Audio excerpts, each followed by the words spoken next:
Assalamualaikum warahmatullahi wabarakatuh. Halo pemirsa YouTube channel SMSI Kota Bandar Lampung.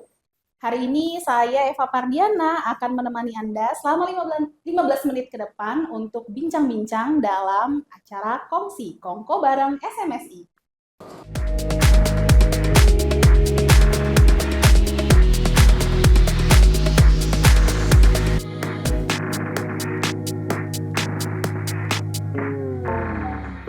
Hari ini kita akan berbincang-bincang dengan salah satu narasumber yang keren dan dia juga adalah pengurus SMSI Kota Bandar Lampung.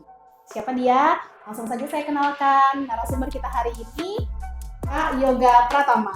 Iya, Kak Eva. Ini kakak apa bapak ya manggilnya? Kakak aja ya. Nah, beliau ini adalah salah satu pengurus SMSI Kota Bandar Lampung. Saat ini beliau menjabat sebagai Ketua Bidang Kerjasama dan Pengembangan Bisnis, benar ya? Betul. Nah, beberapa waktu lalu kita juga sudah menggelar pelatihan teknik SEO untuk editor media online yang ada di bawah naungan SMSI Kota Bandar Lampung. Dan beliau inilah narasumbernya. Kak Yoga ini bisa kita bilang sebagai SEO expert kali ya? Sedikit. Ya gitu ya, emang suka merendah kalau udah. Kak Yoga, ini kan hari ini kita mau bincang-bincang tentang seberapa penting sih teknik SEO atau Search Engine Optimization untuk media online. Karena kan kita saat ini berada di bawah naungan Serikat Media Cyber Indonesia Kota Bandar Lampung.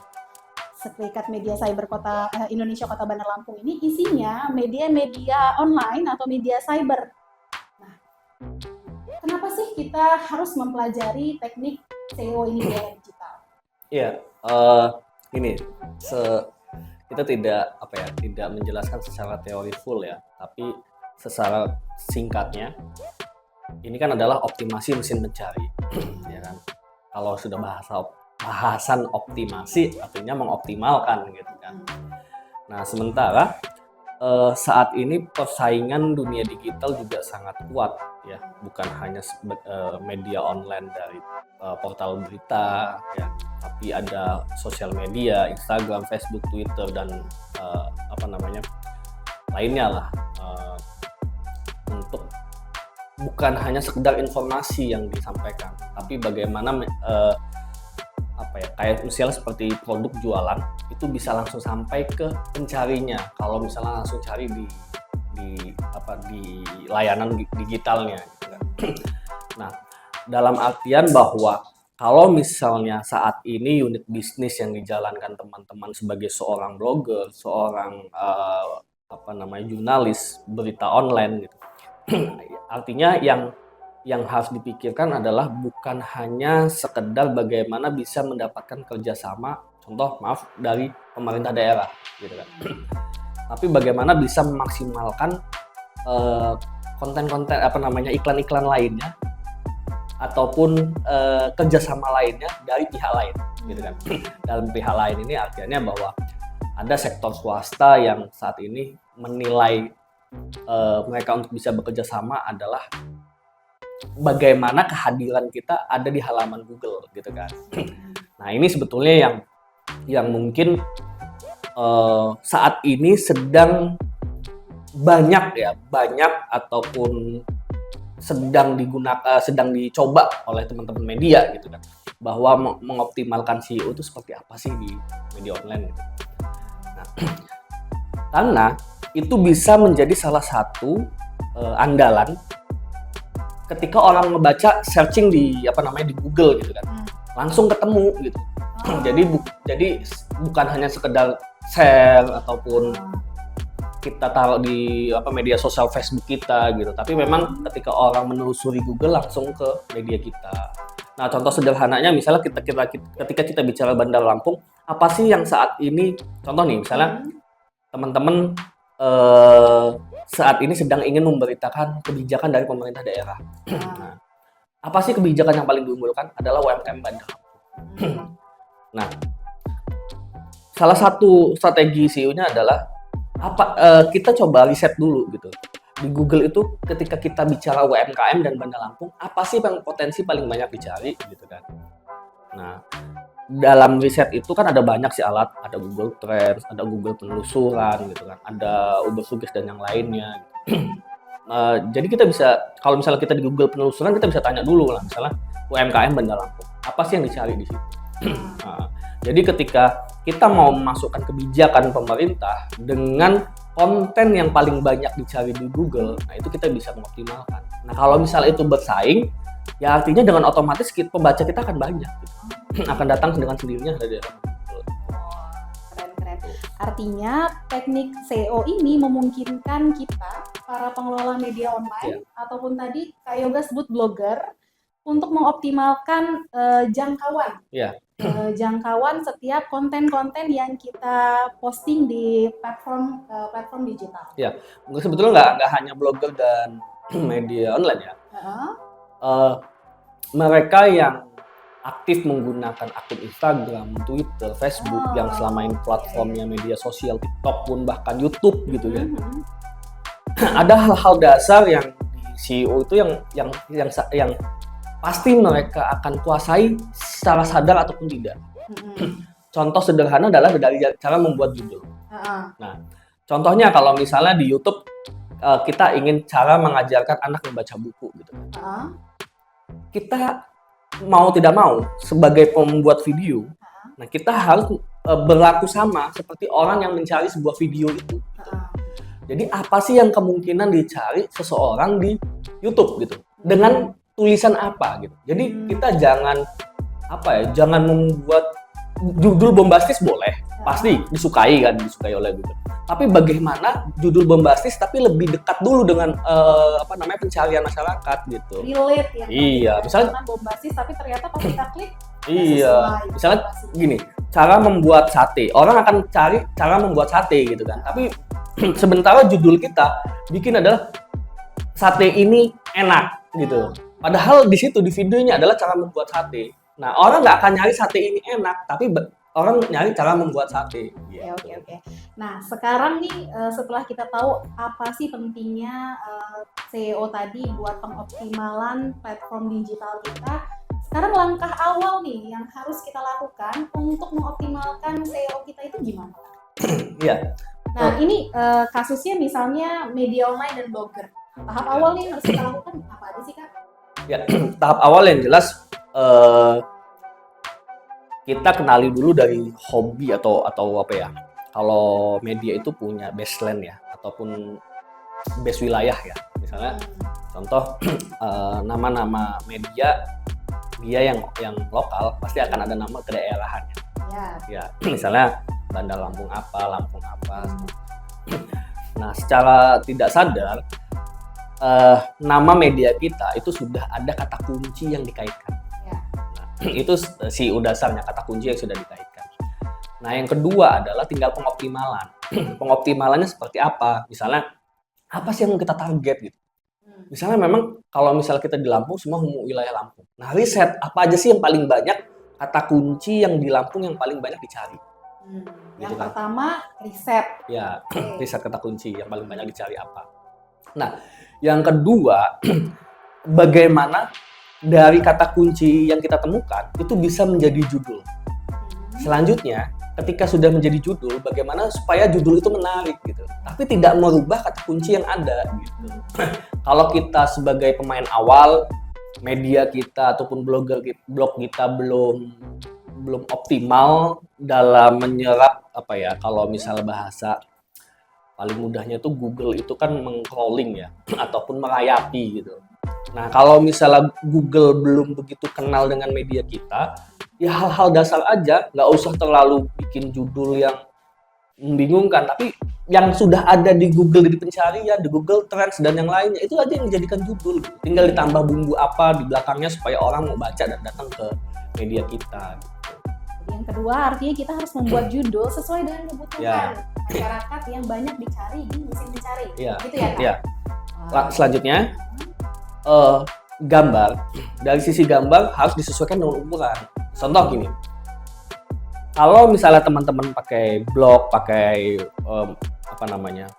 media online yang platformnya WordPress dan yang lainnya misalnya, ataupun pakai Alibaba dan yang lainnya, dia pasti akan ada kesesuaian foto. Nah, foto itu yang harus disesuaikan. Misalnya kalau ukurannya 465 kali 700 gitu ya. Ya, harus pakai foto yang ukuran yang sesuai itu gitu. Atau misalnya ada beberapa ukuran yang ditolerir gitu kan. Jadi harus tahu dulu, harus paham dulu itu gitu kan. Nah, selanjutnya selain ukuran foto, ukuran besar foto, apa sih namanya kalau misalnya itu ada yang di bawah 100 kilobytes gitu kan.